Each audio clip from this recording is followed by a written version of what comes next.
August মাস, মাঝখানে September, আর তারপরেই October. October মানেই মা দুর্গা আবার আমাদের কাছে আসছেন। হ্যাঁ, উফ, এই পুজোর জন্যই তো সারা বছর ধরে ওয়েট করে থাকি, তাই না? সারা শহরটা আলোয় ঝলমল করবে। হ্যাঁ, বেরোবো কিন্তু ভাই, রোজ বেরোবো, যা ইচ্ছা করবে তাই খাবো, প্রচুর মজা করতে হবে পুজোয়। বছরে একবার আসে পুজো। হ্যাঁ, প্ল্যান আগে থেকেই সেট করে রাখতে হবে, জমিয়ে মজা করবো, একসাথে মজা করবো। হ্যাঁ হ্যাঁ হ্যাঁ হ্যাঁ হ্যাঁ, একদম একদম একদম, রাখছি। হ্যাঁ হ্যাঁ।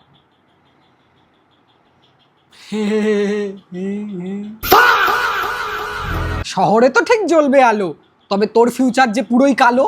খুব তো ঘুরবো করছিস, কিন্তু কার সঙ্গে ঘুরবি? এই বছরে তো কাউকে পটাতে পারলি না পুজোর আগে। আর তোর বদনের যে অবস্থা, মানে চুলো যেভাবে পড়ছে, পুজোর আগে কেউ পড়বে বলে মনেও হয় না। আর তোর বাকি বন্ধুগুলো আবার ঠিক পুজোর আগে কাউকে পটিয়ে নেবে, আর তোর সামনে দিয়ে বগল দাবা করে আঁচল ধরে, বাবা সে কি রোম্যান্স। আর তুই তাকিয়ে থাকবি আর বেউ করে কাঁদবি। গার্লফ্রেন্ডের কথা তো বাদই দিলাম, নিজের মানি ব্যাগটা একবার দেখেছিস? সিপিএম তো তাও 0 থেকে 1 হয়েছে, কিন্তু তোর মানি ব্যাগ সে তো সেই 0। আর খাওয়ার কথা তো বাদই দিলাম, একদিন খাবি, 2 দিন ধরে বাথরুম টু বেডরুম। হ্যাঁ রে, তোর শরীরে একটু মায়া দেওয়া নেই রে? হ্যাঁ, দেখ, আমার কাজ হচ্ছে গিয়ে রিয়েলিটি চেক দেওয়া। দিনের শেষে তুই মানেই আমি মানেই তুই। যেটা সত্যি সেটা বলে দেওয়া ভালো না? এক্সপেকটেশন বাড়িয়ে কি লাভ?